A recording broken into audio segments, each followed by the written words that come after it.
CBN, eleições 2018.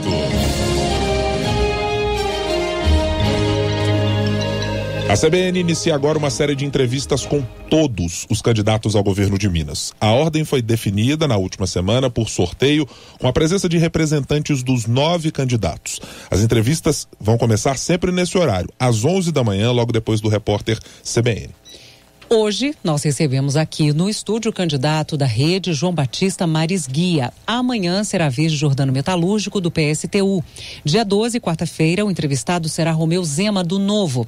Quinta-feira, dia 13, Claudinei do Lindo, Avante. Sexta-feira, dia 14, Adalclever Lopes, do MDB. Na semana que vem, Antônio Anastasia, do PSDB, é o entrevistado do dia 17. No dia seguinte, Dirlene Marques, do PSOL. No dia 19, quarta-feira, o entrevistado é Alexandre Flack, do PCO. E a série de entrevistas se encerra com o candidato ao governo de Minas, Fernando Pimentel, do PT. Hoje, então, o entrevistado é João Batista Maris Guia, do Partido Rede. Candidato, muito bom dia. Bom dia a vocês, meus cumprimentos à CBN por essa excelente oportunidade. Candidato, o senhor já foi deputado estadual, secretário municipal de educação, secretário municipal de planejamento urbano e do meio ambiente da cidade de Contagem, secretário estadual de educação. É formado em sociologia, com especialização em educação pública básica e atuava mais recentemente como consultor no setor privado. O senhor também já tem experiência na vida pública. E como que o seu governo seria diferente das gestões de PT e PSDB? Só uma informação, eu só atuei no setor público de educação. Dei consultoria na América Latina, sempre para setor público, e no Brasil para 170 municípios e 6 estados, somente educação pública básica. Eu nunca trabalhei com setor privado. Bem, eu estou há 20 anos fora de política, de partido e de governo, dedicado à educação pública básica, fazendo pesquisa, formando diretores, formando pedagogos, formando professores. Eu dou um exemplo no caso da educação. O que é preciso fazer? Eu fiz isso na década de 90, tanto é que Minas Gerais estava em 5º lugar nacional nas avaliações do Ministério da Educação, e juntamente com as minhas equipes que eu liderei, levamos Minas Gerais ao 1º lugar nacional. Eu lamento que agora os resultados que acabaram de sair do Ministério da Educação mostram que Minas Gerais retrocedeu muito em educação. O que é preciso fazer? Primeiro, eu acabo com a aprovação automática. Volto com a nota, o boletim, e o pai, a mãe e o aluno vão receber as notas no celular. Isso a cada final de bimestre. Segundo, eu volto com o programa de capacitação de professores. Segunda versão, programa de capacitação de diretores. O PROCAP e o PROCAD, que na década de 90 foram um sucesso total. Agora vinculados à nova proposta curricular, que é a Base Nacional Comum Curricular, que acaba de ser aprovada no Brasil, mas os professores ainda não têm conhecimento, e não é culpa deles, que foi feita de certo modo de cima para baixo. A terceira coisa fundamental é discutir durante um ano o plano de carreira de valorização segundo o mérito dos professores. Eu quero ouvir os professores e não impor alguma coisa, para ter pelo menos 50% de consensos, e o restante decide-se com voto na Assembleia Legislativa. Em quarto lugar, eu quero introduzir a figura do professor de referência. Aqueles professores melhor avaliados, mais experientes e que são líderes, teriam um convite para uma jornada plena de 40 horas semanais. Metade da jornada em sala de aula, a outra metade orientando jovens professores. O programa de professores autores que eu adotei na década de 90, professores elaboram módulos didáticos e isso é editado e utilizado de maneira complementar em sala de aula. E o mais importante de tudo, cumprir o que manda a lei federal, que obriga o Estado a começar a criar as escolas em tempo integral. Eu pretendo, em 4 anos, já que os recursos são muito escassos, criar escolas em tempo integral, 25% delas em ensino médio, nas periferias da região metropolitana de Belo Horizonte e nas periferias das cidades maiores do estado, para ter uma alternativa de escolarização, formação tecnológica, esportes e artes para os jovens. É a melhor política de segurança social e de segurança pública. E, por fim, que é um dos sonhos que eu tenho e que eu vou realizar, inaugurar em Minas o que não temos, e tem muito nos Estados Unidos, na Europa inteira.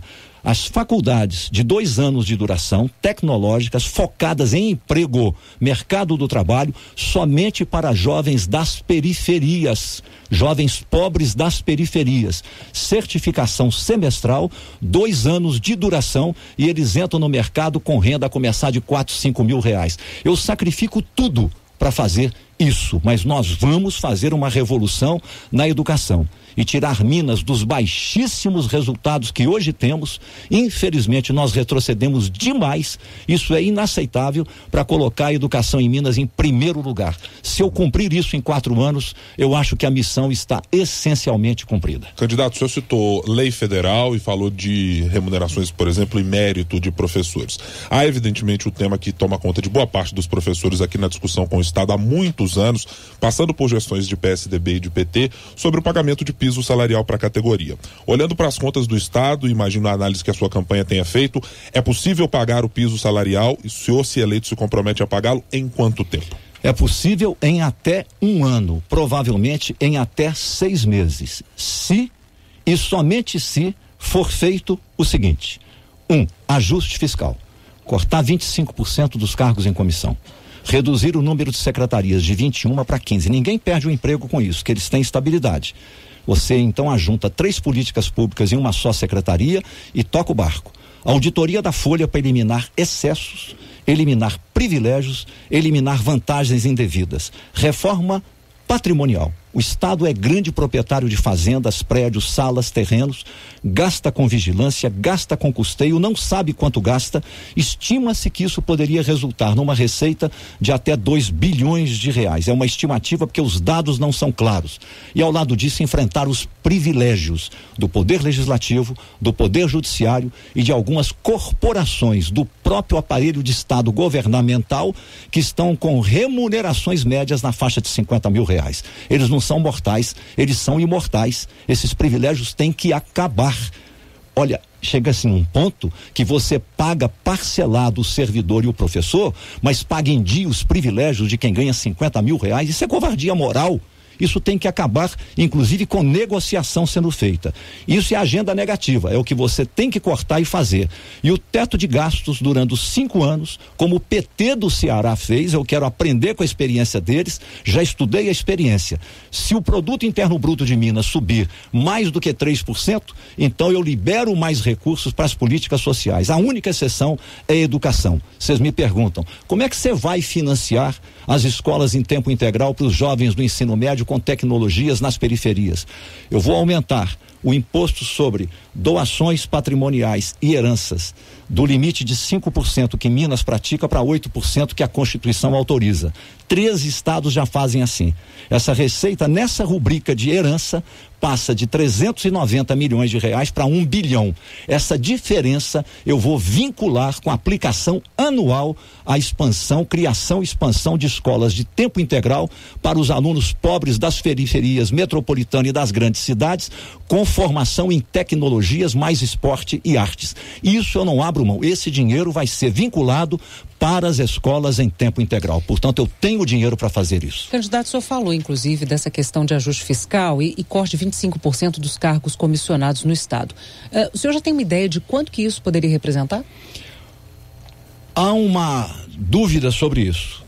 Um mínimo de 100 milhões, podendo chegar a até 100 milhões, 200 milhões. Porque quando eu falo em corte de cargos em comissão, eu estou incluindo aí o aparelhamento político partidário que Pimentel fez dentro da CEMIG, dentro da Copasa, dentro das empresas subsidiárias que no tempo do Aécio a CEMIG comprou, como a Light, que é um verdadeiro festival de mordomias para colocar os companheiros, os que perderam eleições, ex-prefeitos do PT, em todos esses cargos, afora a folia ou a festa das nomeações para conselhos, para aumentar salários de pessoas 2, 3 vezes. Isso tudo somado você vai ter uma economia de um mínimo de 100 milhões, podendo chegar a 200 milhões de reais. Isso, o senhor está falando numa medida para ano ou para mês? Como é que é a medida que o senhor está tomando? Primeiro dia de janeiro. Mas isso depende de lei. Só que eu não nomeio ninguém para esses 25%, além de acabar com as mordomias na CEMIG, as mordomias na Copasa,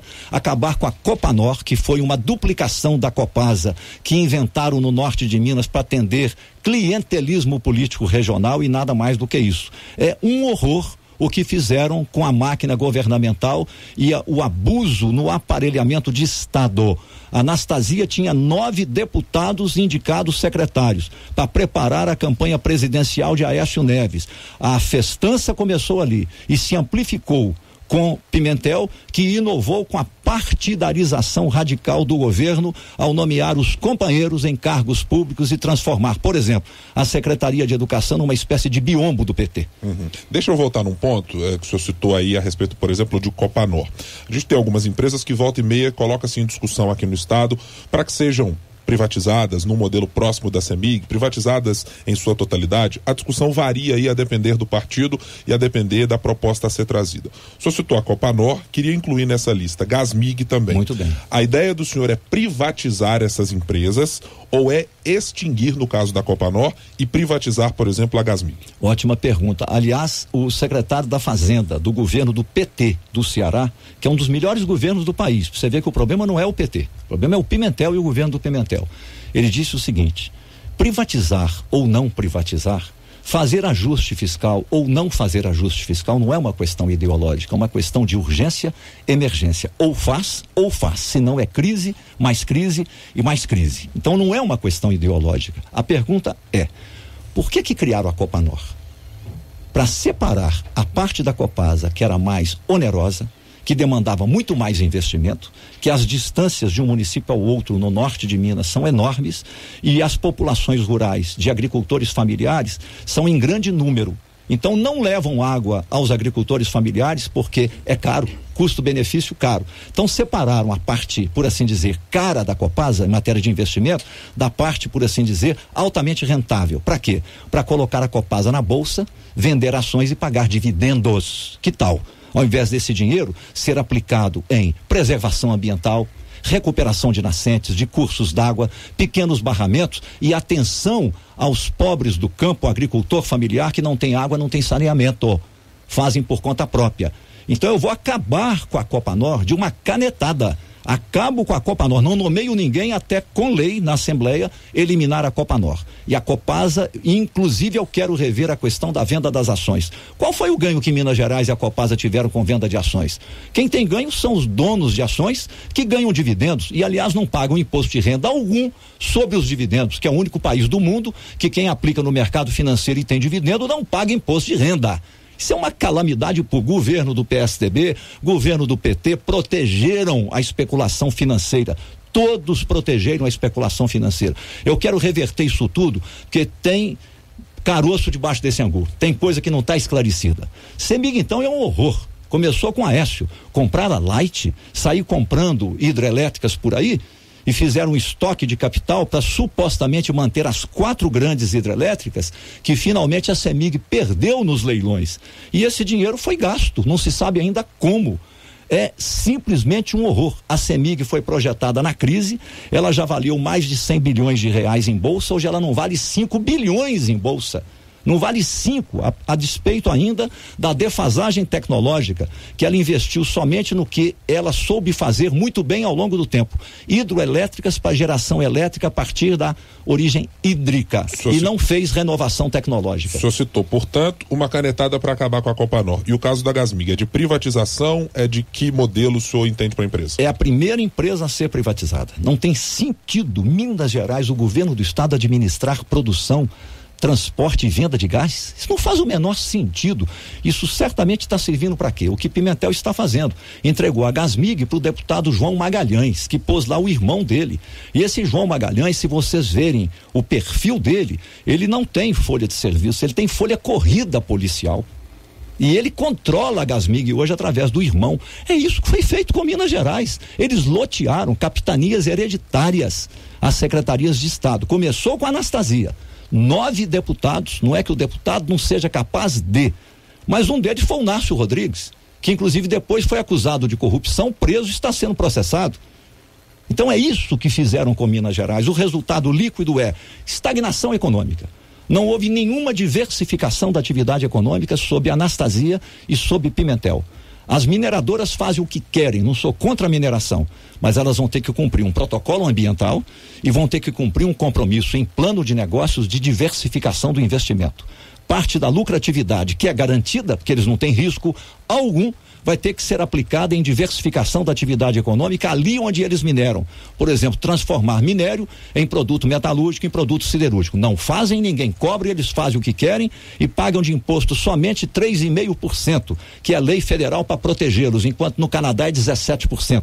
Quer dizer, Minas fica sendo minerada, esburacada e não tem nenhum ganho de médio e longo prazo, que elas vão embora quando a produtividade cai. A Vale está começando a abandonar Itabira porque o minério é de baixo teor, tiraram tanto, com tanta velocidade, que sobrou minério de baixo teor e tem 4.000 empregados lá.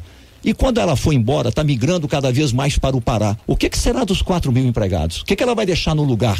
Qual a diversificação da economia? Qual é o benefício real que a Vale, famosa Vale do Rio Doce, trouxe para Minas Gerais? Além de ter feito o desastre ambiental, com a barragem do Fundão sendo rompida e a partir de Mariana chegando até o oceano.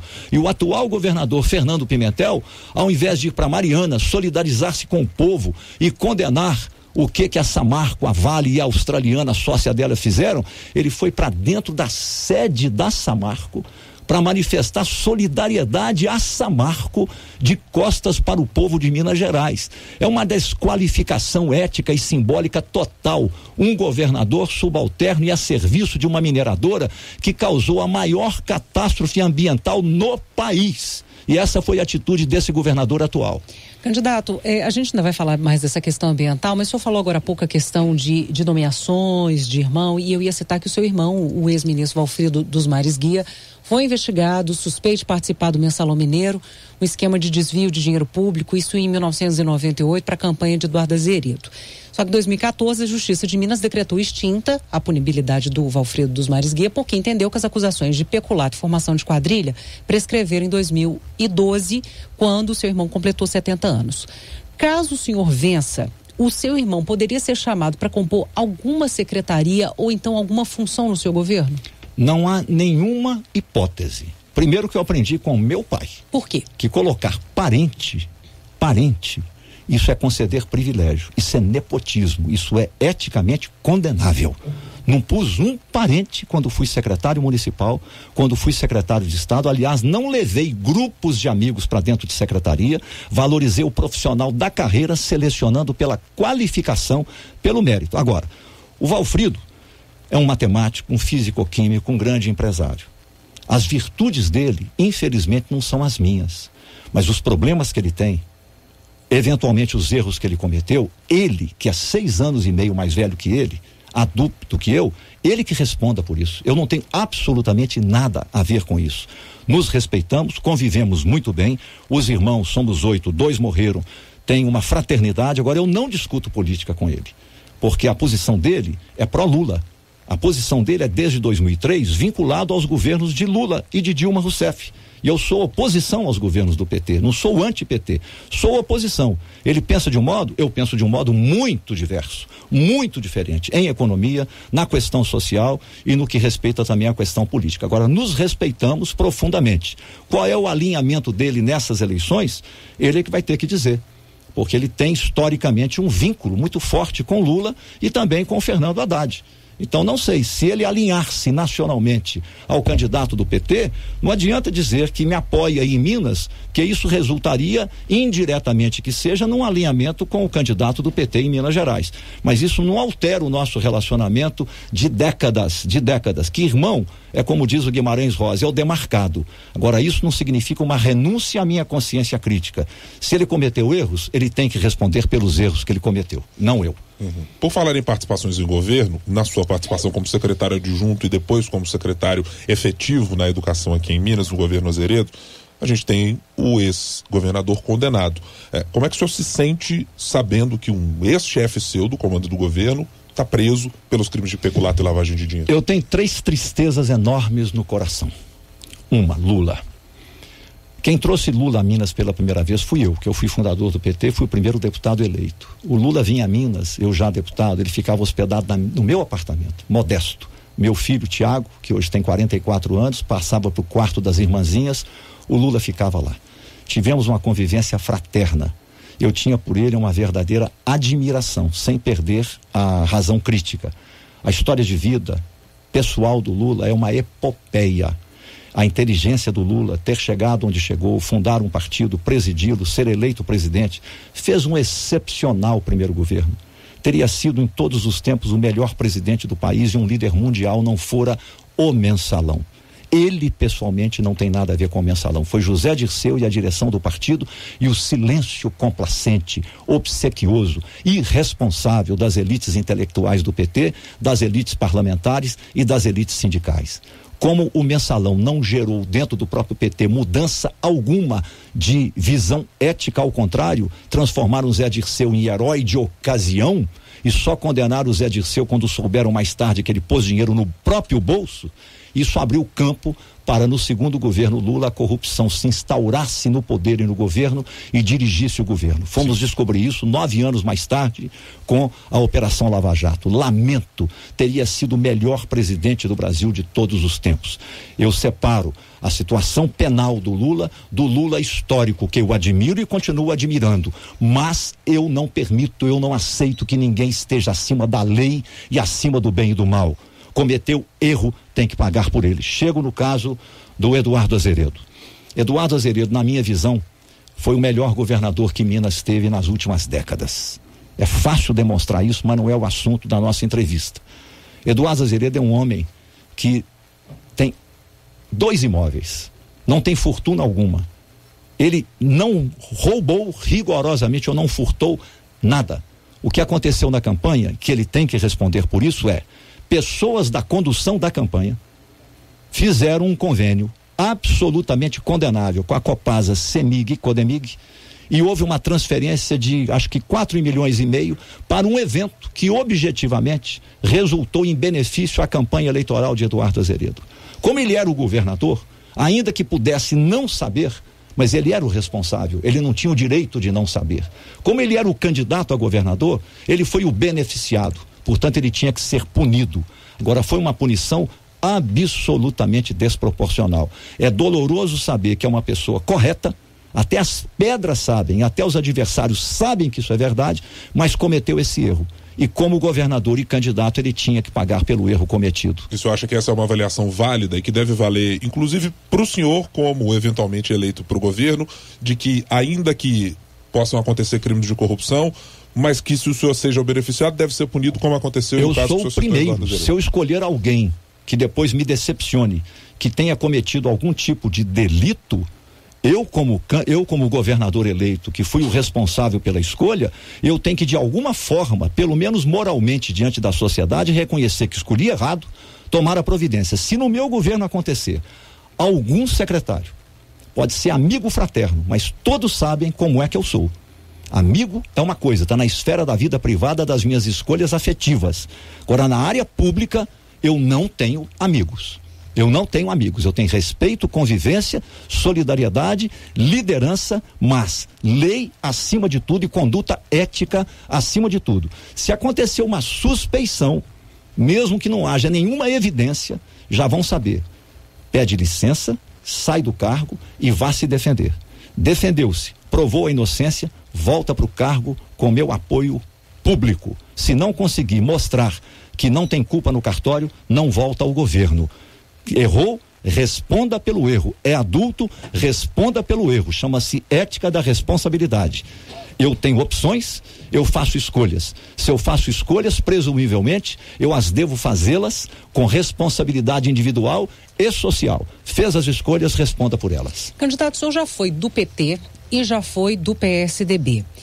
Com qual dessas gestões o senhor tem mais afinidade? Tucano ou petista? Infelizmente, eu não tenho com nenhuma das duas. Eu tinha paixão pelo PT. Porque quando criamos o PT, e eu fui um dos fundadores e era o principal líder do PT em Minas Gerais, nós tínhamos 3 princípios fundamentais: ética na política, aprofundar, estender, universalizar a democracia até chegar até os mais pobres, com republicanismo, transparência total, participação popular nos governos, representação das organizações populares nos governos e, por fim, criar o estado do bem-estar social para eliminar a pobreza e universalizar a igualdade de oportunidades. Eram sonhos que eu mantenho vivos em mim e como convicções. Infelizmente, eu já deputado, escolhido ano a ano de modo informal pela imprensa e pela opinião pública como o melhor deputado do estado, eu observei em 1985 que a ética na política não estava sendo praticada pelo PT. Alertei, fiz um texto, entreguei à direção nacional, até hoje não tive resposta. 20 anos mais tarde, em 2005, eu saí do PT em 1985, há 33 anos atrás. Em 2005, um ministro, orientado pelo presidente Lula, procurou-me em Belo Horizonte. Foi dia 11 de agosto de 2005, 2 meses após a denúncia do Mensalão, para que eu voltasse ao PT, que eles sabem quem eu sou. Eles sabem que eu posso ter os meus erros e os tenho. Mas podem procurar, não vão encontrar em momento algum, na minha vida privada e por onde passei, na vida pública como secretário, como governante, nem sequer o menor indício de algum erro que não seja delito, algum erro administrativo ou financeiro passível de revisão. Eu não sou melhor do que ninguém, mas eu aprendi com os meus pais o que é o bem e o que é o certo. Eu sei o que é o bem diferenciado do mal, o que é o certo diferenciado do errado. Pimentel não sabe o que é isso, não. Para ele o bem e o mal são irrelevantes, o certo e o errado são irrelevantes, que ele está dominado pelo sentimento de onipotência, e a onipotência leva a pessoa à cobiça, ao poder pelo poder. Nisso ele se perdeu. Já foi uma figura humana adorável, fomos amigos durante 40 anos, é a terceira dor que eu tenho no meu coração.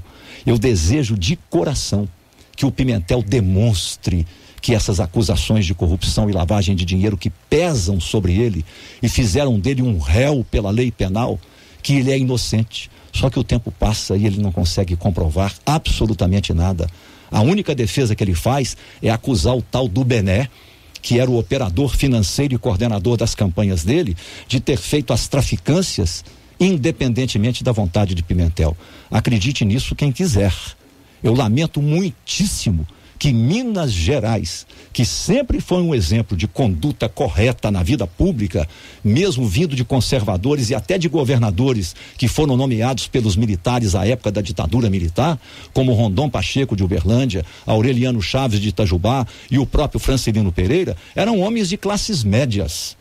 Eram homens que não melhoraram a situação patrimonial deles. Eram homens que tinham um zelo ético, como o Tancredo, como o Juscelino, como o Milton Campos, como o próprio Magalhães Pinto, que era banqueiro e milionário, mas na vida pública teve uma conduta sempre muito correta, ou Bias Fortes.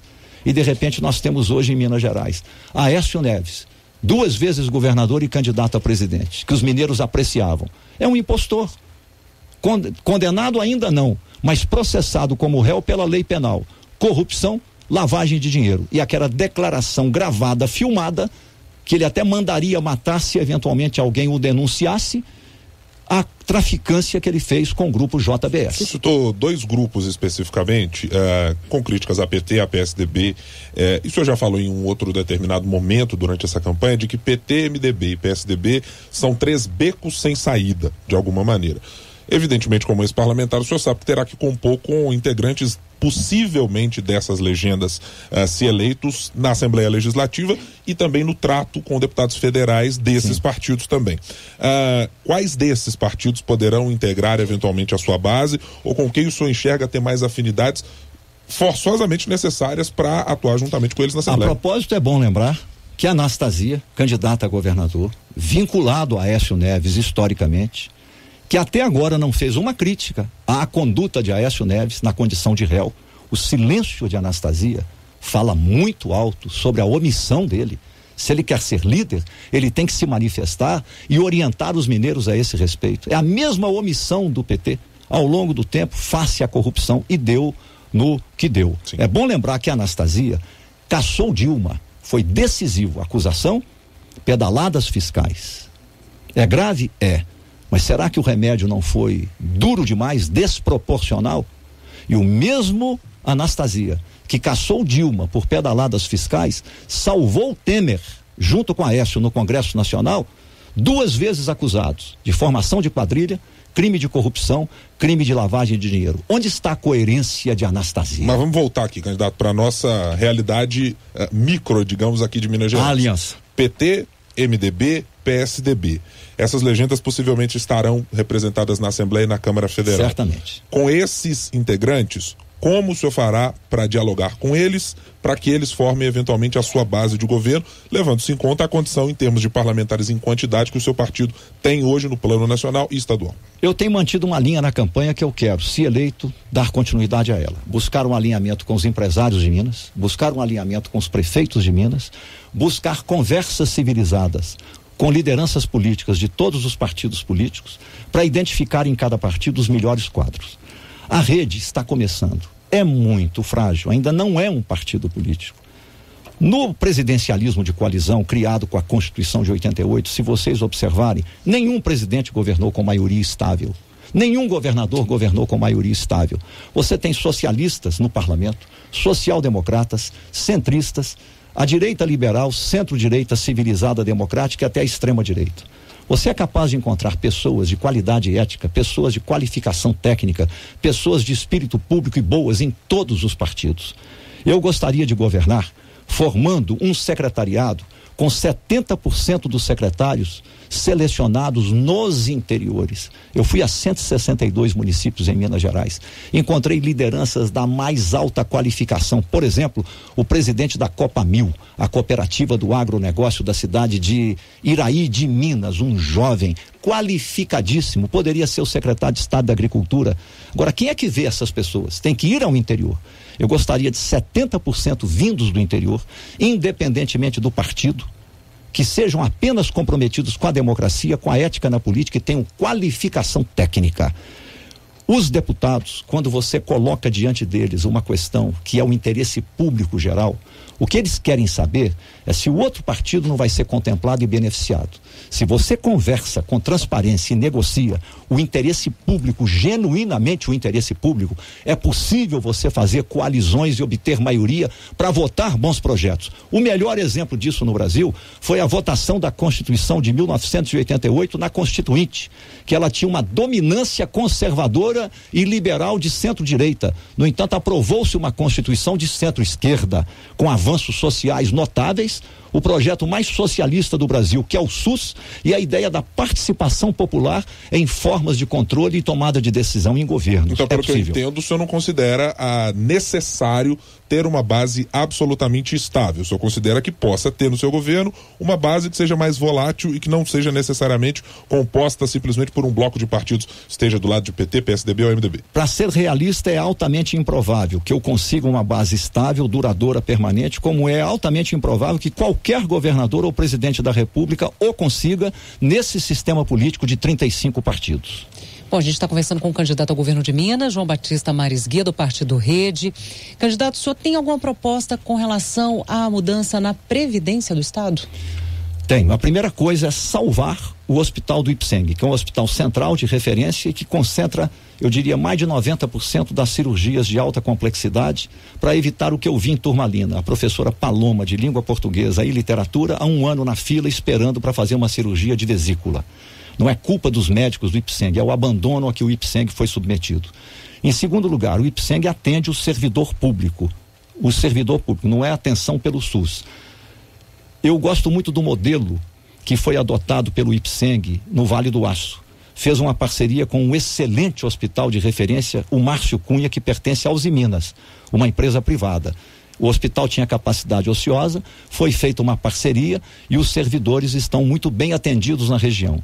A questão é, não seria possível, nas diferentes regiões do estado, já que o estado não tem dinheiro para criar novos hospitais focados no servidor público apenas, nós fazemos parcerias a partir do modelo do Márcio Cunha no Vale do Aço? Por exemplo, nós temos um grande número de universidades em Minas, 12 universidades federais, um grande número de faculdades de medicina. Toda faculdade de medicina precisa de um hospital de referência universitário.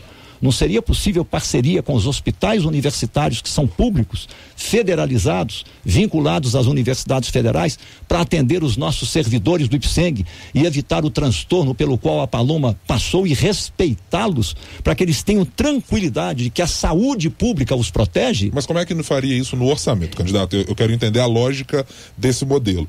O senhor diz no modelo de parceria. O Estado pagaria a um hospital privado um valor a ser acordado com esse hospital, usaria, por exemplo, a base de tabela do SUS.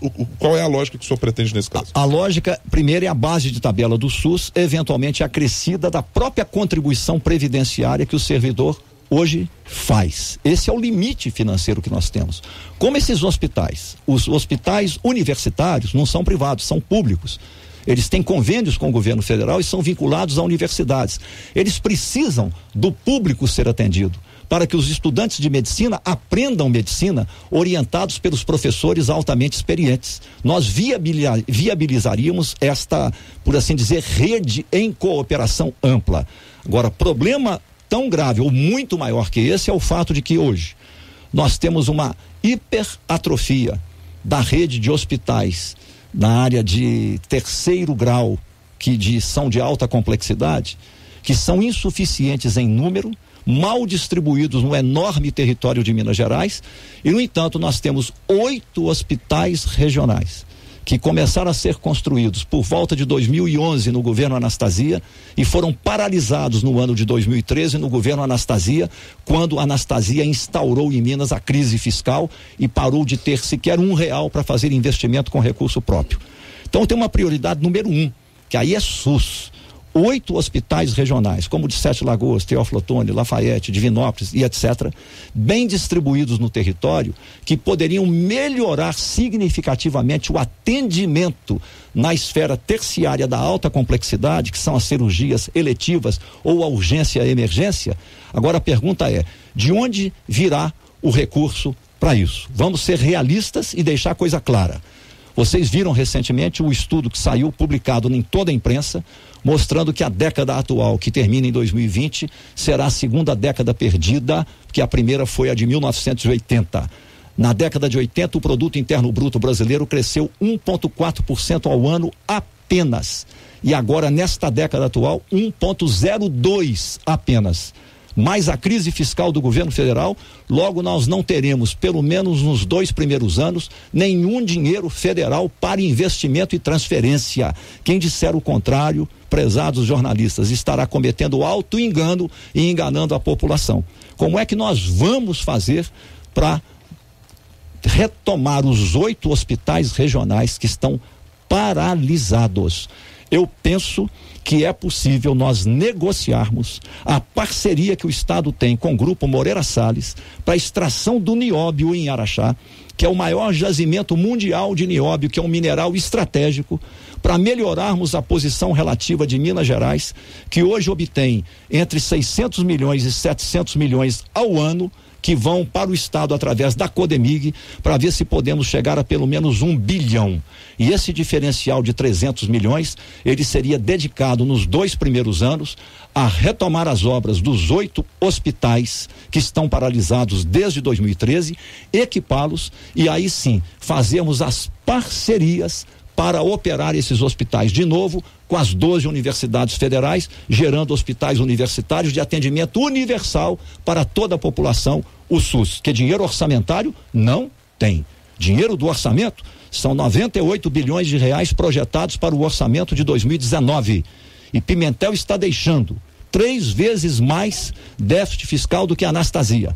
Anastasia deixou um rombo de quase 9 bilhões. Pimentel está deixando um rombo que já passa de 30 bilhões de reais. É isso que espera o próximo governador no dia 1º de janeiro de 2019. Tem uma pergunta aqui do nosso colunista, o arquiteto e urbanista Sérgio Mício, que diz ele que, de acordo com a pesquisa da Fundação João Pinheiro, o déficit habitacional aqui em Minas é da ordem de 557 mil moradias. Isso dados de 2014.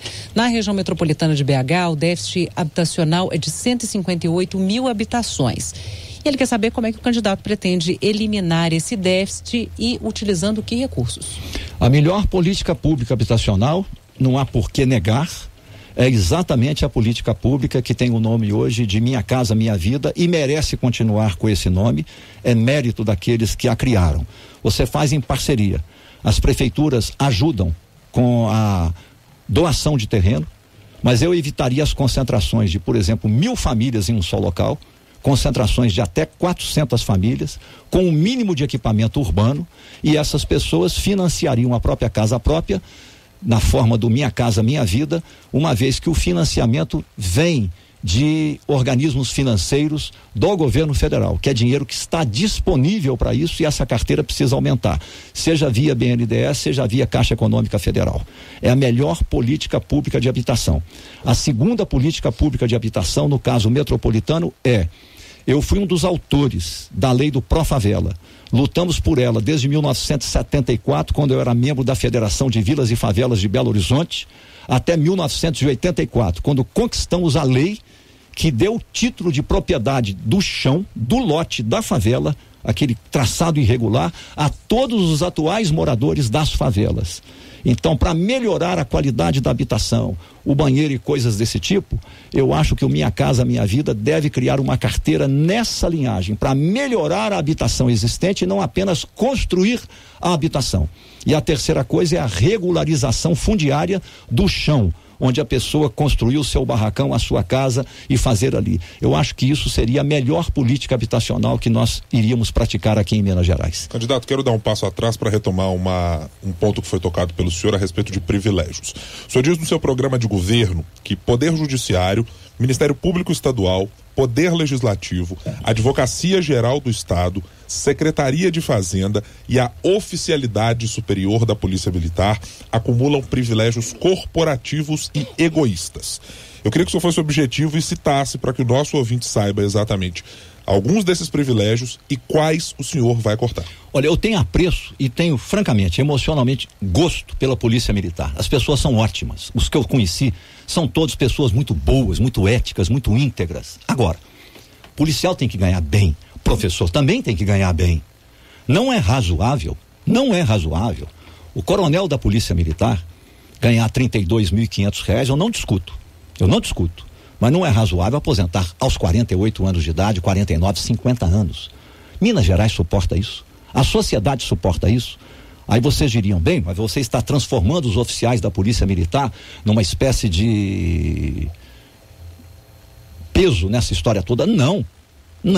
Apenas isso chegou até eles porque a Anastasia, que como governante foi um fraco, concedeu à Polícia Militar, no intervalo de 3 anos, contra uma inflação acumulada de 20%, 97% de reajuste salarial. Não que não merecessem. Não discuto o valor do salário. O problema é que permitiu-se com isso a averbação do tempo. O policial militar trabalhou lá fora, entrou na Polícia Militar, ele averba esse tempo conta, ele aposenta. Tem pessoas da Polícia Militar aposentando com 45 anos de idade.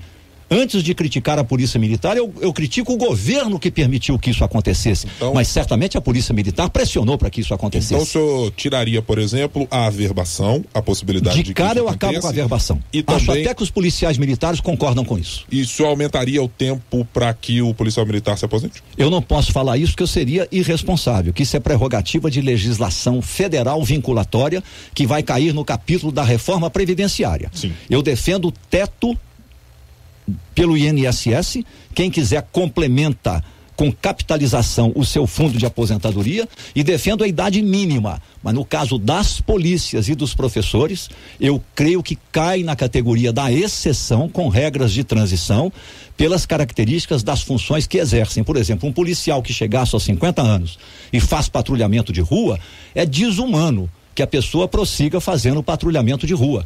Poderia tomar conta de hospital, que até são muito educados, são muito bem formados, são pessoas cada vez mais cultas, são pessoas que sabem dialogar, que sabem negociar, que têm estima na comunidade, fazer vigilância de escola. Você muda o tipo de contribuição que ele dá. Eu gosto muito da Polícia Militar, mas tem que dar esse exemplo, não é para reduzir salário, é para tratar corretamente esse problema previdenciário, que é um assunto de legislação federal com regras de transição. Mas a Polícia Militar, comparada com os outros poderes de Estado, é o menos grave. grave é o próprio Poder Judiciário. Tem todo o respeito pelos juízes, pelos desembargadores. Alguns provavelmente foram meus alunos na Universidade Federal de Minas Gerais quando eu lecionava Sociologia. Todo o respeito institucional, que são figuras republicanas. A justiça existe para quê? Para garantir o cidadão contra o arbítrio do Estado ou o arbítrio de minorias eventuais ou de maiorias eventuais. É isso que está acontecendo quando a remuneração média do desembargador é de R$52.500, e observe que Pimentel não toca no assunto. Anastasia menos ainda, que foram eles que fizeram isso. Se fizeram isso, eles vão voltar atrás? O vencimento é no patamar de 30 mil. Por que a remuneração chega a 52.500? Verba de paletó, auxílio moradia e assim por diante. Paga o imposto de renda e tem um imposto devolvido na forma desses auxílios, eu penso que inaceitáveis. Mas são legais, não são constitucionais, que a Constituição vincula o teto ao vencimento do juiz do Supremo Tribunal Federal. Aí eles criam uma legislação secundária, aprovada na Assembleia com a chancela do governo do Estado, para criar as tais gratificações. E chamam isso de legalidade. Pode ser até legal, mas é amoral. Então, como governador, eu posso entender, e o senhor me corrija, que o senhor retiraria esse tipo por pedido de lei, ou atuaria como eu não tenho na poder. Gestão dentro... O governador não tem poder legal para remover isso. Por ser um poder, à medida que você entrega seu orçamento, é um poder que passa a ser autônomo na sua gestão dos seus recursos. O que eu vou fazer é diferente, eu vou alinhar-me com todos os governadores do país. Nós vamos negociar com o Poder Judiciário. Em último caso, se não houver um entendimento, vamos judicializar a causa e levar ao Supremo Tribunal Federal. O Supremo Tribunal Federal vai ter que dizer ao país que cidadania que ele quer para o Brasil. Ele quer privilégios e anula a cidadania, ou ele quer cidadania e introduz o republicanismo e acaba com os privilégios. Essa luta é muito difícil, muito delicada. As pessoas individualmente são sensatas, mas a corporação pesa sobre eles e eles acabam agindo de um modo egoísta. Agora eu vou chamar para negociar, propor o orçamento base zero. Vamos ter que fazer corte linear nos orçamentos. As pessoas não estão tendo as informações verdadeiras. A situação que temos hoje em Minas Gerais é: o estado de Minas foi falido por Anastasia e por Pimentel. Está falido. O risco real que nós corremos é sermos Portugal de 6 anos atrás, amanhã, quando o governo cortou 30% lineares de todos os salários e aposentadorias. Fazer isso não é justo. Por exemplo, pagar o servidor que ganha pouco em 3 parcelas, mas o deputado, o governador, o secretário, o desembargador, o juiz, o promotor do Ministério Público, o alto funcionário da Advocacia Geral do Estado ganha integral e de uma vez só. Isso é covardia moral. Você parcela em 3 vezes quem ganha menos e tem menos força para vocalizar os seus interesses e paga integralmente aos outros poderes? Onde é que está o sentido de justiça?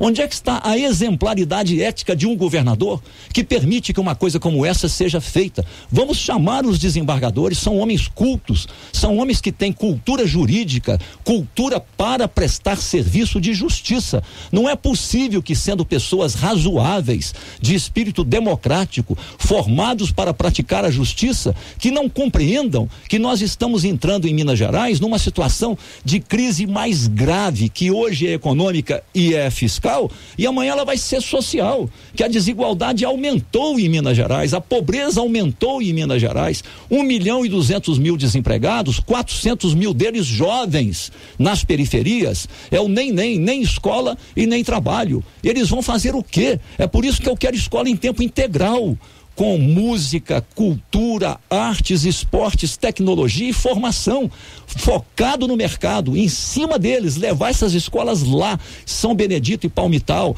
Veneza e Areias, Jardim Teresópolis, General Carneiro, nas favelas de Belo Horizonte, onde os mais pobres estão. Durval de Barros, é isso que nós temos que fazer. Essas pessoas são as invisíveis, os governos não as veem só em eleição e depois abandonam. A desigualdade está assolando o Brasil e Minas Gerais. Nós temos que enfrentar isso. É a melhor política de segurança social. Candidato, vou abrir aqui as dúvidas de muitos ouvintes que estão participando com a gente pelo WhatsApp, que o número é o 999487738. Ouvintes participando também por e-mail no cbnbh@cbn.com.br. O Cláudio Guerra, do bairro Dona Clara, diz o seguinte: minha pergunta para o candidato João Marisguia da Rede é a seguinte: quais medidas ele vai adotar ou vai apresentar à Assembleia para evitar tragédias ambientais como a ocorrida com a barragem da Samarco e outras mineradoras? A primeira coisa é uma revisão completa de cada uma das barragens que temos em Minas Gerais, com o custo dessa revisão completa, feita por instituições e profissionais independentes, bancado pelas mineradoras. Não é bancado pelo Estado, não. A segunda coisa é chamar cada uma numa câmara de negociação com as mineradoras, a cadeia produtiva da mineração, para negociar o pacto ambiental com prazos. Eu não sou dos tais de chegar fechando, não é assim que se faz. Fiscalização não é para punir, fiscalização não é para matar a galinha dos ovos de ouro que gera riqueza, emprego e tributo, não é assim que se faz, mas aplicar. No ano 1, vocês vão fazer isso, mais isso e mais isso. No ano 2, isso, mais isso e mais isso. Se não fizer, aí sim paralisa a atividade da mineradora. Paralisa no ato. Isso não tem dúvida. A terceira coisa, um plano de negócios revisto para começarem a aplicar pelo menos um percentual do faturamento em diversificação da atividade produtiva. A mineradora chega em Minas, se instala, faz os investimentos na atividade minerária, extrai o minério, degrada o meio ambiente, faz a chamada lavagem verde daquela gramínea como se isso fosse preservação ambiental. Com o tempo, aceleram a extração do minério. O minério melhor é retirado todo ele em pouco tempo. Na medida que o minério fica com pior teor de pureza, eles começam a desinvestir e vão migrando para outras regiões e deixam um vazio de crise econômica, desemprego, crise social. Eles não têm realmente compromisso algum. Só que antes de criticar as mineradoras, eu critico a permissividade dos governadores e dos políticos que permitiram que fosse assim. Entre outras razões, porque historicamente elas financiaram muita campanha de governador, de senador e de deputado aqui em Minas Gerais. Eles têm um poder desproporcional ao peso econômico deles em Minas Gerais e à contribuição que eles trazem a Minas Gerais na área econômica. Eles não trazem desenvolvimento algum. Eles ajudam no crescimento, mas desenvolvimento eles não praticam. Então não são adversários. Vão ser chamados à negociação. Nós vamos organizar cadeias produtivas e negociar com cada cadeia produtiva metas ambientais, metas de diversificação dos investimentos, meta de geração de riqueza, emprego e incorporação de novas tecnologias. Lá no exterior, eles usam tecnologias não poluidoras, são caras. Aqui eles não fazem isso. Vão ter que trazer o melhor que há no mundo aqui para fazer atividade mineratória. Veja o caso recente da mineradora que opera aqui na Serra do Espinhaço, que com menos de 2 anos de operação já tivemos 2 acidentes no mineroduto que leva o minério até o porto. É porque foi feita uma obra de qualquer maneira, sem fiscalização e assim por diante. A segunda coisa que quero fazer na área ambiental é o fortalecimento dos 36 comitês de gestão das subbacias hidrográficas. Nós temos 7 grandes bacias hidrográficas em Minas Gerais, com 36 subbacias. O que é gestão de bacia? É negociar com cada agricultor familiar, pequeno proprietário, médio fazendeiro, grande produtor, agronegócio, tudo, preservar cada nascente, cada curso d'água, pequenos barramentos, recompor a vegetação ciliar às margens dos cursos d'água e de calota de morro, sem prejudicar a atividade econômica. São Paulo, por exemplo, faz isso em Minas Gerais, na vertente da Mantiqueira, que tem queda para o sistema Cantareira de São Paulo. Em Camanducaia e em Extrema, a empresa de águas de São Paulo paga um royalty ao pequeno agricultor que preserva uma nascente, cerca a nascente, protege o curso d'água. Em Minas Gerais, o que fazem a Copasa e a Semig? A Copasa tira a água onde tem e vende a água. É uma mineradora predatória. Não tem cultura ambiental. Já teve no passado, não tem hoje. Ela tem que cuidar de cada nascente, cada curso d'água, recomposição florestal, produzir água, vender água e garantir a reprodução ampliada de água. Ela pega e vende água. É uma mineradora predatória. E a CEMIG pega a água que tem, acumula no barramento, gera energia e ponto final. Não cuida nem para trás, a montante, nem para frente, a jusante, de preservação ambiental, de recomposição de mata ciliar e assim por diante. São empresas que ficaram ultrapassadas, que elas não têm cultura ambiental. E vão ter, porque vai ter governador com consciência ambiental. Quem vai presidir o sistema na área ambiental é a Secretaria do Meio Ambiente, formando um tripé com a CEMIG, com a Copasa, e o dono da bola vão ser os comitês gestores de bacias. Aliás, eu vou descentralizar os protocolos de licenciamento ambiental. Está uma indústria, e atrás disso tem até gente ganhando indevidamente, um loteador lá em Itajubá, quer fazer um empreendimento imobiliário correto, tecnicamente perfeito. É Belo Horizonte que tem que decidir. Passam 4, 5, 6 anos, não tem decisão, ele desiste, vai para São Paulo fazer investimento. Nós vamos descentralizar isso. Os casos mais graves é que serão mais centralizados, mas com prazo para emitir parecer final. Nós vamos monitorar isso com meta de desempenho em cada comitê. Candidato, queria uma resposta, até porque o nosso tempo está se aproximando aqui do final, eu queria uma resposta do senhor a respeito de um tema que recorrentemente, quase que diariamente, os nossos ouvintes tocam nele aqui na CBN. Parcelamento de salários aqui pelo Estado. O senhor já citou a necessidade, ou a possibilidade de se fazer uma reforma tributária e de outros aspectos no Estado, fiscal de uma maneira geral, entre 6 meses e 1 ano, pela resposta que eu entendi. Do ponto de vista de pagamento, em quanto tempo o senhor considera ser possível regularizar os pagamentos de salários do servidor do Estado? Em até 1 ano. Não dá para dizer que é no mês de março ou no mês de outubro. Em até 1 ano. Desde que, eu sou muito claro nessas coisas. Mas você não deveria falar que você perde voto. Então eu perco o voto. Mas não vou enganar absolutamente ninguém. Aliás, eu quero nos debates discutir isso com os candidatos a governador. O que eles têm a dizer?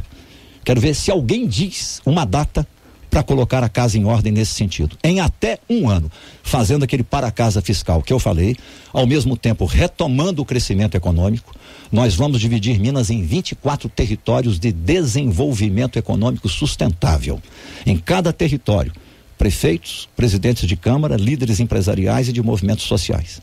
Agenda ambiental, de educação, segurança, saúde e retomada do crescimento. Agricultura familiar.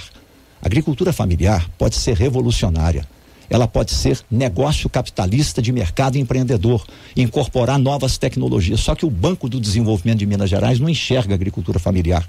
O sujeito pode incorporar tecnologia de energia solar, ele pode fazer controle de irrigação por gotejamento pelo celular, só que isso custa um pacote de 50, 60 mil reais. Ele não consegue no BDMG, porque não tem carteira para agricultura familiar. Ele não consegue no Pronaf do Banco do Brasil, porque o gerente tem medo de inadimplência, então ele não libera o empréstimo. Tem o dinheiro, mas não tem o recurso chegando na agricultura familiar. Com isso você gera riqueza, você gera aumento da produtividade, você gera mais produto, mais tributo. Você tem que pegar as vocações locais, multiplicar as vocações locais. E dou um exemplo que eu acho que ilustra tudo: o café. O Brasil é o maior produtor e exportador de café do mundo. E dentro do Brasil, Minas Gerais responde por quase 70% da produção e da exportação. Um dos maiores compradores é a Alemanha, o segundo a Itália. Os 2 países não têm um pé de café. Quem são os maiores produtores mundiais de cafés nobres industrializados? Alemanha primeiro, Itália depois. O que eu quero fazer? Trazer a tecnologia italiana e alemã, o empresário e o capital alemão e italiano, juntar com as cooperativas de café de São Sebastião do Paraíso, Guaxupé, Três Corações, Três Pontas, de Varginha e outros municípios grandes produtores de café, como Carmo de Minas, trazer essa tecnologia e processar o nosso café de maneira industrializada para vender para o mundo inteiro. Nós somos grande exportador de soja, farelo de soja, produto primário, sem transformação. Por que não produzir ração e vender ração para a China, industrializada? Vende navios e navios de farelo aqui, uma receita pequena, e a China transforma isso em ração. Por que não vender a ração? Porque está faltando o governo. Todas as alíquotas de CMS aqui são 18%. Você olha em Goiás, 12%. Mais de 10 agroindústrias do Triângulo Mineiro e do Noroeste migraram para Goiás. Laticínio migrando para Bahia. Bacia leiteira vendendo leite para o Rio de Janeiro. empresas exportadoras e importadoras do leste mineiro migrando para o Espírito Santo. E a Aécio deixou que fosse embora a segunda fábrica da Fiat, Chrysler. Nós só perdemos, isso vai acabar com a reforma tributária que vamos fazer. Candidato, vamos para uma série aqui de perguntas e respostas que a gente consegue falar de um maior número de temas. O senhor é favorável ou contrário à privatização da Codemig?